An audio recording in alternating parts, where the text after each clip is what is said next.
বিসমিল্লাহির রহমানির রহিম। প্রিয় শিক্ষার্থী বন্ধুরা, আশা করি তোমরা ভালো আছো, ঘরে আছো, নিরাপদে আছো।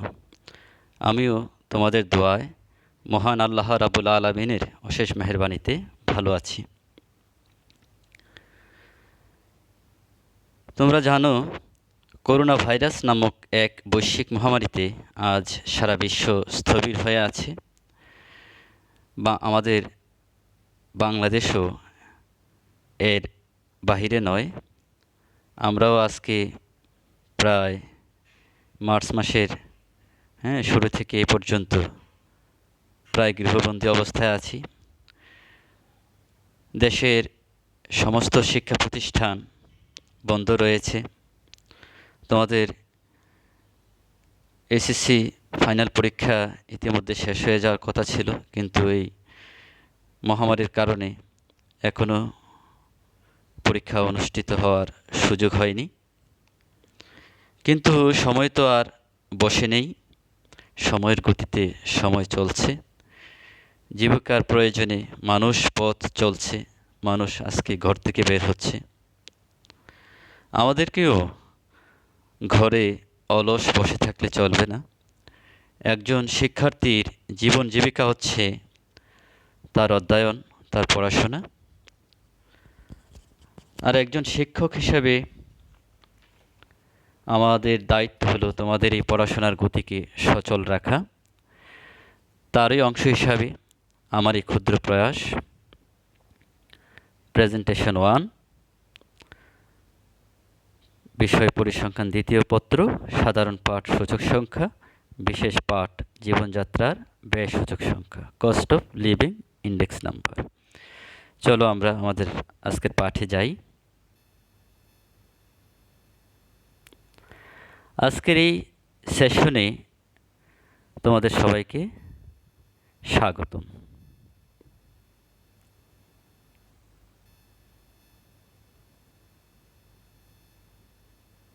আমি মোহাম্মদ ওবায়দুল হক, প্রভাষক পরিসংখ্যান, শশীদল আলহাজ মোহাম্মদ আবু তাহের কলেজ। বিষয় পরিসংখ্যান দ্বিতীয় পত্র, শ্রেণী দ্বাদশ, সাধারণ পাঠ সূচক সংখ্যা। প্রিয় শিক্ষার্থী বন্ধুরা, তোমরা নিচের ছবিগুলো লক্ষ্য করো। এখানে কিছু ছবি দেওয়া আছে, আমরা এই ছবিগুলো লক্ষ্য করি। এখানে যে ছবিটি আমরা দেখতে পাচ্ছি, একটি শপিং মলের ছবি। এই ছবিতে আমরা কি দেখতে পাই? সাধারণত সমাজের উচ্চবিত্ত শ্রেণীর মানুষদের কেনাকাটার জায়গা এই ধরনের শপিং মলগুলো। দ্বিতীয় ছবিতে আমরা কি লক্ষ্য করছি? এখানে দেখতে পাচ্ছি একজন খেটে খাওয়া মানুষ, যাদেরকে আমরা সমাজের নিম্নবিত্ত বা নিম্ন শ্রেণীর মানুষ বলে থাকি, তাদের জীবনযাত্রা বা জীবনযাপনের একটা চিত্র। 3 নম্বর ছবিতে দেখতে পাচ্ছি সমাজের বিভিন্ন শ্রেণীর পেশার মানুষের, অর্থাৎ একটি দেশের নিম্নবিত্ত থেকে উচ্চবিত্ত পর্যন্ত সকল শ্রেণীর পেশার মানুষদের জীবনযাপনের একটা চিত্র, এটা সূচক সংখ্যার মাধ্যমে দেখানো আছে। 4 নম্বর একটা ছবি আমরা দেখতে পাচ্ছি একটি মুদির দোকান।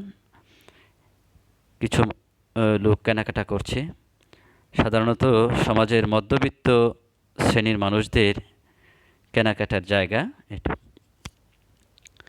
ছবিগুলো যদি আমরা পর্যালোচনা করি, তাহলে আমরা কি দেখতে পাই? সমাজের বিভিন্ন শ্রেণীর মানুষের জীবনযাত্রার মান বিভিন্ন রকম। উচ্চ শ্রেণীর মানুষদের জীবনযাপন একরকম, নিম্ন শ্রেণীর মানুষদের জীবনযাত্রার মান একরকম, মধ্যবিত্ত শ্রেণীর জীবনযাত্রার মান আরেক রকম।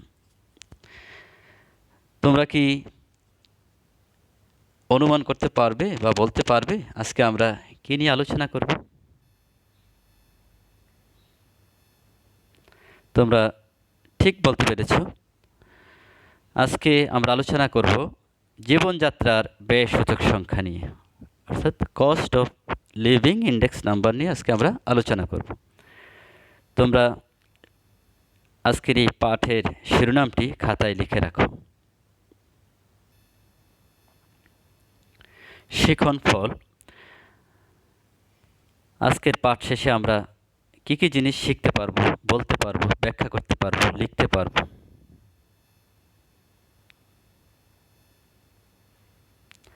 আজকের পাঠ শেষে তোমরা 1 নাম্বার জীবনযাত্রার ব্যয়সূচক সংখ্যার ধারণা ব্যাখ্যা করতে পারবে। 2 নাম্বার ভিত্তি বছর কিভাবে নির্ধারণ করা হয় তা ব্যাখ্যা করতে পারবে। 3 নাম্বার জীবনযাত্রার ব্যয়সূচক সংখ্যা নির্ণয়ের উপযুক্ত পদ্ধতি ব্যাখ্যা করতে পারবে। 4 নাম্বার জীবনযাত্রার ব্যয়সূচক সংখ্যা নির্ণয় করতে পারবে। তাহলে আজকের পাঠ শেষে আমরা কী কী জিনিস শিখতে পারবো? জীবনযাত্রার ব্যয়সূচক সংখ্যার ধারণা ব্যাখ্যা করতে পারবে। ভিত্তি বছর কীভাবে নির্ধারণ করা হয় তা ব্যাখ্যা করতে পারবে। জীবনযাত্রার ব্যয়সূচক সংখ্যা নির্ণয়ের উপযুক্ত পদ্ধতি ব্যাখ্যা করতে পারবে। জীবনযাত্রার ব্যয়সূচক সংখ্যা নির্ণয় করতে পারবে।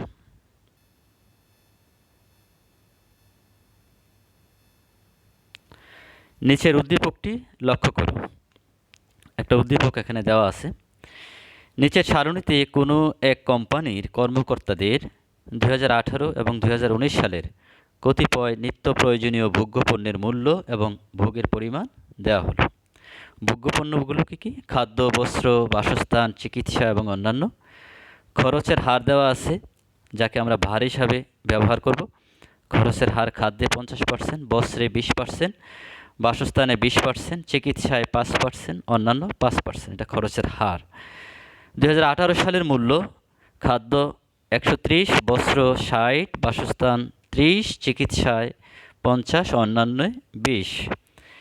ঠিক এভাবে 2019 সালের মূল্য খাদ্যে 180, বস্ত্র 80, বাসস্থান 40, চিকিৎসায় 70, অন্যান্য 30। কোম্পানির কর্মকর্তাদের মন্তব্য হলো 2018 সালের তুলনায় 2019 সালে নিত্য প্রয়োজনীয় ভোগ্যপণ্যের মূল্য বৃদ্ধির ফলে তাদের খরচ প্রায় 1.5 গুণ বৃদ্ধি পেয়েছে। আমরা সারণীটি লক্ষ্য করলে দেখব 2018 সালের যে মূল্য তালিকা খাদ্য, বস্ত্র, বাসস্থান, চিকিৎসা অন্যান্যই, আর 2019 সালের যে মূল্য তালিকা প্রত্যেকটি ক্ষেত্রেই মূল্য বৃদ্ধি পেয়েছে। খাদ্য, বস্ত্র, বাসস্থান, চিকিৎসা এবং অন্যান্য প্রায় প্রত্যেকটা ক্ষেত্রেই মূল্য বৃদ্ধি পেয়েছে। তো কোম্পানির কর্মকর্তাদের মন্তব্য হলো এই বৃদ্ধির ফলে তাদের খরচ প্রায় 1.5 গুণ বৃদ্ধি পেয়েছে। এটা হচ্ছে উদ্দীপক। আমরা আজকে নিচের প্রশ্নগুলোর সমাধান করব।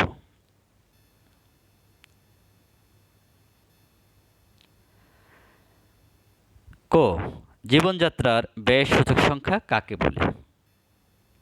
খ, ভিত্তি বছর কিভাবে নির্ধারণ করা হয় ব্যাখ্যা করো। অথবা ভিত্তি বছর কেমন হওয়া উচিত ব্যাখ্যা করো। ঘ, 1 উদ্দীপকের আলোকে সরল সমষ্টি পদ্ধতিতে মূল্য সূচক সংখ্যা নির্ণয় করো। 2 উদ্দীপকের আলোকে জীবনযাত্রার ব্যয় সূচক সংখ্যা নির্ণয়ের উপযুক্ত পদ্ধতি বর্ণনা করো। ঘ, পারিবারিক বাজেট পদ্ধতিতে জীবনযাত্রার ব্যয় সূচক সংখ্যা নির্ণয়পূর্বক কোম্পানির কর্মকর্তাদের মন্তব্যের যথার্থতা ব্যাখ্যা করব। তাহলে আমরা কি কি একটা সৃজনশীল প্রশ্ন কাঠামো, যে জ্ঞানমূলক অনুধাবন, প্রয়োগ, উচ্চতর দক্ষতা, ঠিক এভাবে প্রশ্নটা সাজানো হলো। কয়ে আমরা শিখব জীবনযাত্রা ব্যয় সূচক সংখ্যা কাকে বলে। ক্ষয়ে অনুধাবনমূলক প্রশ্ন, এটা শিখব আমরা ভিত্তি বছর কীভাবে নির্ধারণ করা হয়, হ্যাঁ, অথবা ভিত্তি বছর কেমন হওয়া উচিত। দুটো প্রশ্ন দুভাবে আসতে পারে, উত্তর কিন্তু একই, ব্যাখ্যা করব। প্রয়োগে দুটো প্রশ্ন দিলাম, আমরা দুটার থেকে যে কোনো একটা প্রশ্ন আসবে, পরীক্ষা থাকবে। উদ্দীপকের আলোকে সরল সমষ্টি পদ্ধতিতে মূল্য সূচক সংখ্যা নির্ণয় করব। আরও একটা প্রয়োগের প্রশ্ন আছে, উদ্দীপকের আলোকে জীবনযাত্রা ব্যয় সূচক সংখ্যা নির্ণয়ের উপযুক্ত পদ্ধতি বর্ণনা করব। জীবনযাত্রা ব্যয় সূচক সংখ্যা নির্ণয়ের একাধিক পদ্ধতি রয়েছে, তার মধ্যে কোন পদ্ধতিটা উদ্দীপকের আলোকে উপযুক্ত হয়, ঠিক সেই পদ্ধতি এটা আমরা ব্যাখ্যা করব। উচ্চতর দক্ষতার প্রশ্ন, পারিবারিক বাজেট পদ্ধতিতে জীবনযাত্রার ব্যয় সূচক সংখ্যা নির্ণয়পূর্বক কোম্পানির কর্মকর্তাদের যে মন্তব্য, অর্থাৎ তাদের যে খরচ প্রায় 1.5 গুণ বৃদ্ধি পেয়েছে, এমনটা তারা মন্তব্য করেছিল। এই মন্তব্যটার যথার্থ কিনা সেটা আমরা পরীক্ষা করব। চলো আমরা সমাধান করি।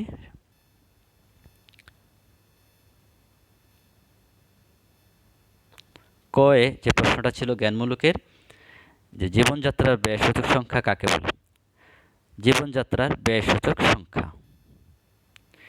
যে পরিসংখ্যান পদ্ধতি বা সংখ্যার সাহায্যে কোনো একটি বিশেষ অর্থনৈতিক শ্রেণীর লোকদের জীবনযাপনের জন্য প্রয়োজনীয় দ্রব্য সামগ্রীর মূল্য ভিত্তি বছরের সাপেক্ষে চলতি বছরে যে পরিবর্তন সাধিত হয় তা পরিমাপ করা হয় তাকে জীবনযাত্রার ব্যয়সূচক সংখ্যা বলে।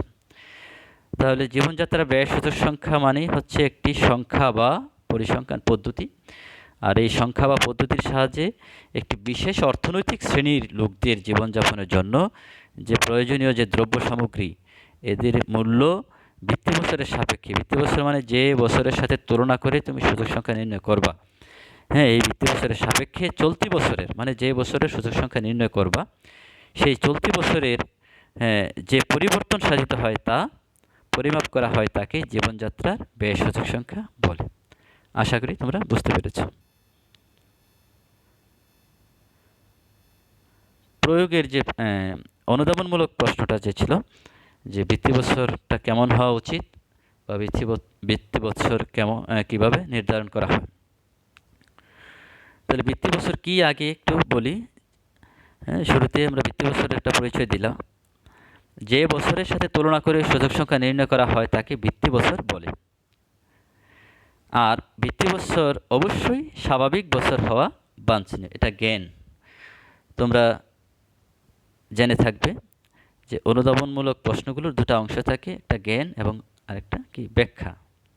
তাহলে জ্ঞানটা হচ্ছে কি ভিত্তি বছরটা কেমন হওয়া উচিত, অবশ্যই এটা স্বাভাবিক বছর হওয়া উচিত বা বাঞ্ছনীয়। এবার ব্যাখ্যা কেন এটা স্বাভাবিক বছর হওয়া উচিত। হ্যাঁ, ব্যাখ্যা ভিত্তি বছর নির্ধারণ করার সময় অবশ্যই খেয়াল রাখতে হবে যেন বছরটি যুদ্ধ, খরা, বন্যা, ঘূর্ণিঝড় বা অন্য কোনো প্রাকৃতিক দুর্যোগের বছর না হয়। অর্থাৎ ভিত্তি বছরটা অর্থাৎ যে বছরের সাথে তুলনা করব, আমরা তুলনা করে অন্যান্য বছরের সূচক সংখ্যা নির্ণয় করব, তাহলে ওই যে তুলনা করার যে বছরটা অর্থাৎ এটাকে বলা হয় ভিত্তি বছর, ওই বছরটি অবশ্যই স্বাভাবিক বছর হওয়া বাঞ্ছনীয়। অর্থাৎ ওই বছরে কি থাকতে পারবে না, কোনো যুদ্ধ, খরা, বন্যা, ঘূর্ণিঝড় বা অন্য কোনো প্রাকৃতিক দুর্যোগ, এসব সমস্ত এই দুর্যোগের বছর যেন না হয়, অর্থাৎ যেন স্বাভাবিক বছর হয়। কেননা এসব প্রাকৃতিক দুর্যোগের বছরগুলোতে কোনো দেশ বা অঞ্চলের দ্রব্যের উৎপাদন বা মূল্য স্বাভাবিক থাকে না। হ্যাঁ, এইসব প্রাকৃতিক দুর্যোগ হলে দেখা যায় দ্রব্যমূল্যের বেড়ে যায় বা ফসলের অনেক ক্ষয়ক্ষতি হয়, হ্যাঁ, উৎপাদন ব্যাহত হয়, জন্য তাদের দ্রব্যের উৎপাদন বা মূল্য স্বাভাবিক থাকে না। আর ওই বছরের দ্রব্যের মূল্য বা উৎপাদনের সাথে তুলনা করে প্রকৃত সূচক সংখ্যা নির্ণয় করা সম্ভব হয় না। এজন্য এটা স্বাভাবিক বছর হওয়া বাঞ্ছনীয়। আবার আরেকটা কথা হচ্ছে কি, সাম্প্রতিক সময় বা বছর থেকে অনেক পূর্ববর্তী কোনো বছরকেও ভিত্তি বছর ধরা ঠিক হবে না। মনে করো তুমি 2019 সালের সূচক সংখ্যা নির্ণয় করবা, তুমি 2019 সালের সূচক সংখ্যা নির্ণয় করতে হলে তুমি তুলনা করতে হবে, ভিত্তি বছর নির্ধারণ করতে হবে এর খুব কাছাকাছি কোনো সাম্প্রতিক সময়ের বছর, অর্থাৎ 2018, না হয় 17, 16, কিন্তু তুমি তারও অনেক পূর্বের কোনো বছরকে ভিত্তি বছর হিসাবে তুমি ধরতে পারবে না, বিবেচনা করা ঠিক হবে না। তাহলে সাম্প্রতিক সময় বা বছর থেকে অনেক পূর্ববর্তী কোনো বছরকেও ভিত্তি বছর ধরা ঠিক হবে না। সাম্প্রতিক বছরের নিকটবর্তী কোনো বছর, কোনো পূর্ববর্তী কোনো বছরকে ভিত্তি বছর হিসাবে ধরা উচিত। আশা করি তোমরা বুঝতে পেরেছ। এবার আসো প্রয়োগের প্রথম প্রশ্নটা ছিল সরল সমষ্টি পদ্ধতিতে উদ্দীপকের আলোকে সরল সমষ্টি পদ্ধতিতে মূল্য সূচক সংখ্যা নির্ণয়। তাহলে আমরা আগে ধরে নেই 2018 সালটাকে আমরা ভিত্তি বছর হিসাবে ধরে নেব। 2019 সালের যেহেতু সূচক সংখ্যা নির্ণয় করব, তাহলে এটা চলতি বছর। আর ভিত্তি বছরের মূল্যকে পিও দ্বারা প্রকাশ করে, পি মানে প্রাইস, এখান থেকে তাই পি দ্বারা প্রকাশ করা হয়। পিও ভিত্তি বছরের মূল্য, তার মানে 2018 সালের মূল্য। পিএন চলতি বছরের মূল্য, তার মানে 2019 সালের মূল্য। এবং ডাব্লিউ মানে খরচ, যাকে ভার হিসাবে ধরা হয় ওয়েট, এই জন্য ডাব্লিউ দিয়ে প্রকাশ করে। খরচের হারটাকে আমরা ডাব্লিউ দ্বারা প্রকাশ করব, এটা ভার হিসাবে বিবেচনা করব। সূত্রটাকে লিখে আমরা জানি সরল সমষ্টি পদ্ধতিতে মূল্য সূচক সংখ্যা PON সমান সমান summation PN by summation PO গুণ 100। সামেশন PN মানে কি? চলতি বছরের মূল্য, সামেশন মানে সমষ্টি, তাহলে চলতি বছরের মূল্য সমষ্টি ডিভাইডেড বাই সামেশন PU মানে ভিত্তি বছরের মূল্য সমষ্টি গুণ 100। তাহলে উপরে আছে কি? চলতি বছরের মূল্য সমষ্টি। চলতি বছরের মূল্যগুলো তুমি উদ্দীপকের সারণীতে আছে। চলতি বছরের মূল্য খাদ্যে 180, বস্ত্রে 80, এভাবে বাসস্থান, চিকিৎসা, হ্যাঁ, অন্যান্য। ওইখান থেকে তোমরা এই এই চলতি বছরের মূল্যগুলো যোগ করবা। নিচে আছে ভিত্তি বছরের মূল্য সমষ্টি। ভিত্তি বছরের মূল্যগুলো উদ্দীপকে আছে 130, 60, 30, 50, 20, এগুলো যোগ করবা। তারপরে গুণ 100। গুণ 100 হচ্ছে সূচক সংখ্যাকে শতকরা প্রকাশ করতে হয়, এজন্য গুণ 100। এটা ক্যালকুলেশন করলে যে রেজাল্ট পাওয়া গেল তা হচ্ছে 137.93। তার মানে উত্তর আমরা পেয়ে গেলাম সরল সমষ্টি পদ্ধতিতে মূল্য সূচক সংখ্যা কত? 137.93, এটা উত্তর। প্রয়োগে আরও একটা প্রশ্ন আছে 2, সেটা হচ্ছে জীবনযাত্রার ব্যয় সূচক সংখ্যা নির্ণয়ের উপযুক্ত পদ্ধতি ব্যাখ্যা করতে বলেছে।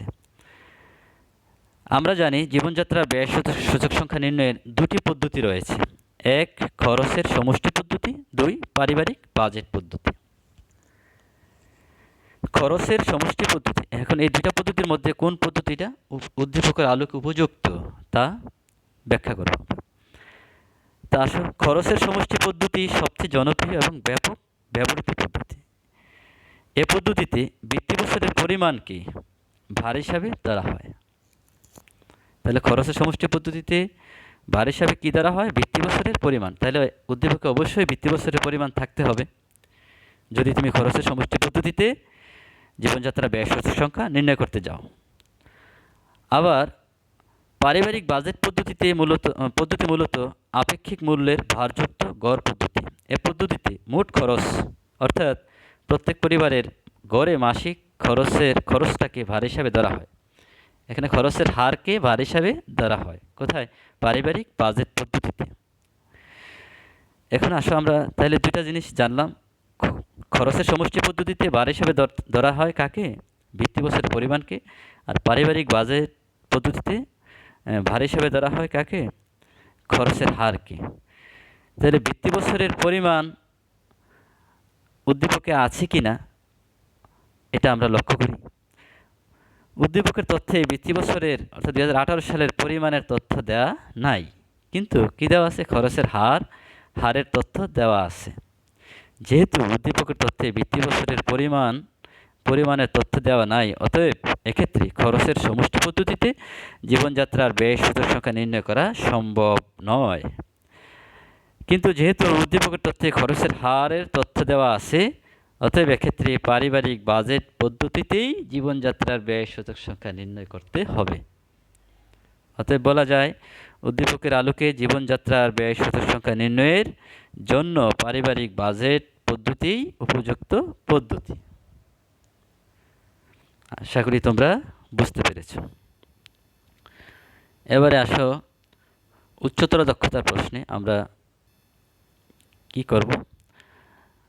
উচ্চতর দক্ষতার প্রশ্নটা ছিল কোম্পানির কর্মকর্তাদের মন্তব্য ছিল দ্রব্যমূল্যের বৃদ্ধির ফলে তাদের খরচের যে পরিমাণটা হার প্রায় 1.5 গুণ বৃদ্ধি পেয়েছে। এখন এটা আমরা তাদের এই মন্তব্যটার যথার্থতা আমরা ব্যাখ্যা করব। তো ধরে নিই আমরা 2018 সালে জীবনযাত্রার ব্যয়টা আমরা 100 টাকা আমরা ধরে নিলাম। 2018 সালে 100 টাকা। তাহলে কোম্পানির কর্মকর্তাদের মন্তব্য কি? 2019 সালে এটা 1.5 গুণ বৃদ্ধি পেয়েছে। তাহলে 2019 সালে জীবনযাত্রার ব্যয় যদি 1.5 গুণ বৃদ্ধি পায়, তাহলে 1.5 গুণে কী হবে? 1.5 গুণ মানে 100 এর 1.5 গুণ কত? 150 টাকা। এখন আসো আগে আমরা সূত্রটা লিখি। আমরা জানি পারিবারিক বাজেট পদ্ধতিতে জীবনযাত্রার ব্যয় সূচক সংখ্যা CON মানে কস্ট অফ লিভিং ইন্ডেক্স, তো এই জন্য সি দ্বারা প্রকাশ করে সামেশন পিএন বাই পিও গুণ W divided by summation W গুণ 100। এটা হলো সূত্রটা। এখানে পিও কি ভিত্তি বছরের মূল্য, পিএন হচ্ছে চলতি বছরের মূল্য, ডাব্লিউ হচ্ছে খরচ। ঠিক সেই অনুযায়ী আমরা একটা সারণী করব। জীবনযাত্রার ব্যয় সূচক সংখ্যা নির্ণয় সারণী। সারণীর মধ্যে শুরুতে আমাদের এখানে কয়টা কলাম আছে? 1 2 3 4 5 6টি কলাম আছে। প্রথম কলামে দেখা যাচ্ছে যে ভোগ্যপণ্যগুলো কী কী? খাদ্য, বস্ত্র, বাসস্থান, চিকিৎসা এবং অন্যান্য। এগুলো উদ্দীপকে আছে, উদ্দীপক থেকে আমরা সাজিয়ে লিখলাম। তারপরে পিও মানে 2018 সালের যে মূল্য, ভিত্তি বছরের যে মূল্যগুলো ছিল এগুলো পিও। আমরা যে সারণী উদ্দীপক থেকে এগুলো লিখব 130, 60, 30, 50, 20। পিএন হচ্ছে 2019 সালের মূল্য মানে চলতি বছরের মূল্যগুলো 180, 80, 40, 70, 30। তারপরে ওয়েট মানে খরচের হার যেটা দেওয়া ছিল, এটা ওয়েট হার, এটা হচ্ছে 50, 20, 20, 5, 5। এগুলো উদ্দীপকে দেওয়া আছে। সে অনুযায়ী আমরা এখন ক্যালকুলেশন করি। পিএন বাই পিও আমরা একটা কলাম লিখি, কারণ সূত্রের মধ্যে পিএন বাই পিও একটা বিষয় আছে, এই জন্য পিএন বাই পিও। পিএন প্রথম যে রুতে আছে, দেখো পিএন হচ্ছে 180 মানে খাদ্যে, পিএন 180, পিও 130। তাহলে 180কে 130 দ্বারা যদি তুমি ভাগ করো তাহলে হবে কত? 1.38 মানে 1.38। ঠিক এভাবে বস্ত্রে পিএন হচ্ছে 80, পিও 60, 80কে 60 দিয়ে যদি ভাগ করো তাহলে 1.33।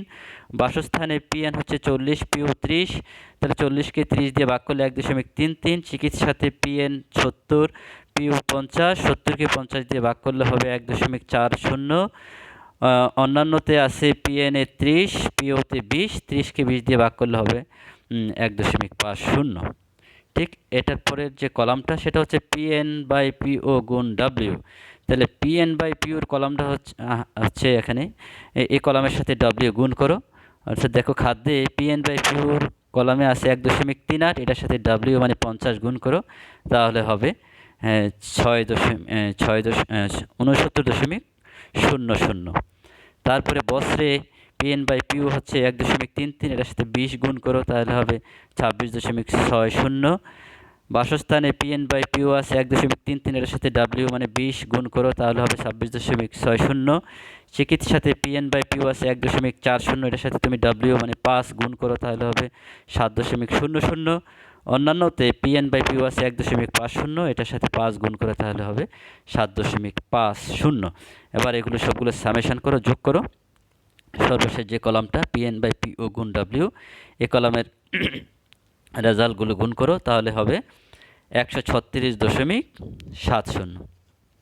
আর একটা বিষয় তোমাদেরকে এখানে একটা জিনিস দেখা যাচ্ছে ভুল হয়ে গেল, অর্থাৎ সামেশন ডাব্লিউ এটা লেখা হয়ে গেছে পিএন বাই পিওর নিচে, এটা হবে ডব্লিউর নিচে সামেশন ডাব্লিউ। ডব্লিউগুলো কী কী? অর্থাৎ খরচের হার যেটা ছিল 50, 20, 20, 5, 5, এগুলো সবগুলো সামেশন করলে সামেশন ডাব্লিউ সেটা হবে কত? 100। এবার আমরা সে অনুযায়ী ক্যালকুলেশন করব। জীবনযাত্রা ব্যয় সূচক সংখ্যা, যে পূর্বে আমরা যে সূত্রটা প্রথমে লিখেছিলাম সিওএন, সূত্রটাতে আমরা মান বসাবো। সামেশন পিএন বাই পিও গুণ ডাব্লিউ, এটা রেজাল্ট হচ্ছে সারণীর নিচে আমরা যোগ করেছি 136.7।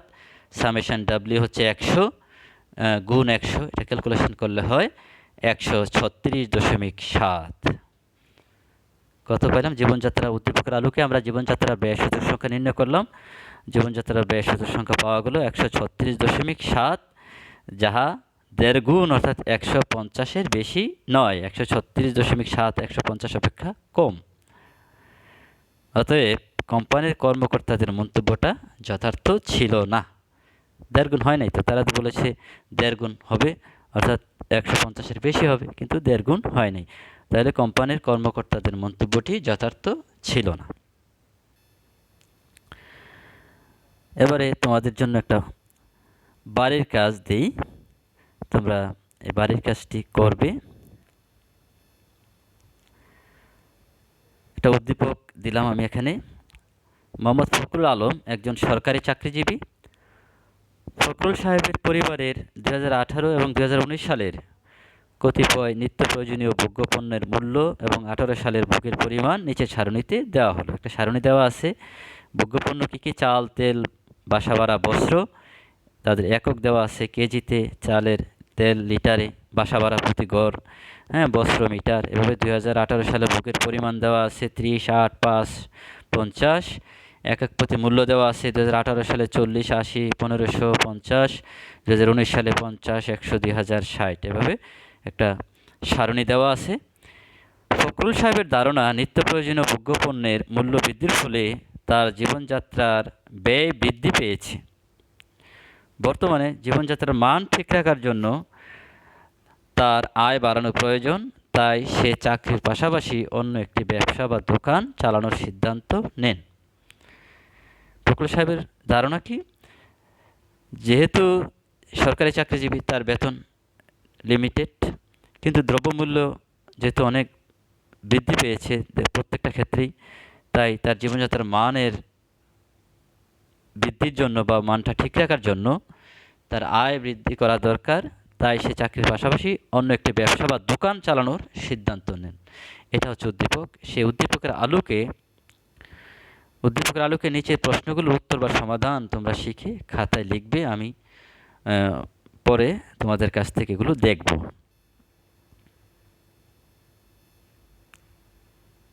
তোমরা কি কি করবে? জ্ঞানমূলকে আমি দুটা প্রশ্ন দিলাম, সময় পাল্টানো পরীক্ষা কি এবং উপাদান পাল্টানো পরীক্ষা কি। অনুধাবনেও দুটি প্রশ্ন দিলাম। এক, সূচক সংখ্যার তাত্ত্বিক পরীক্ষা কয়টি ও কি কি ব্যাখ্যা করো। মূল্য সূচক সংখ্যা 126 বলতে কি বোঝায়, ব্যাখ্যা করো। গ, প্রয়োগের প্রশ্ন, ভার আরোপিত সমষ্টি পদ্ধতি বা খরচের সমষ্টি পদ্ধতিতে জীবনযাত্রার ব্যয় সূচক সংখ্যা নির্ণয় করো। উচ্চতর দক্ষতার প্রশ্ন, ফখরুল সাহেবের মন্তব্য কি সঠিক ছিল বলে তুমি মনে করো? বিশ্লেষণপূর্বক তোমার মতামত দাও। এই প্রশ্নগুলোর উত্তর বা সমাধান তোমরা শিখে খাতায় লিখবে। যদি কোনো সমস্যা হয় বা না পারো, তাহলে আমরা পরবর্তী ক্লাসে এ বিষয়ে আলোচনা করব।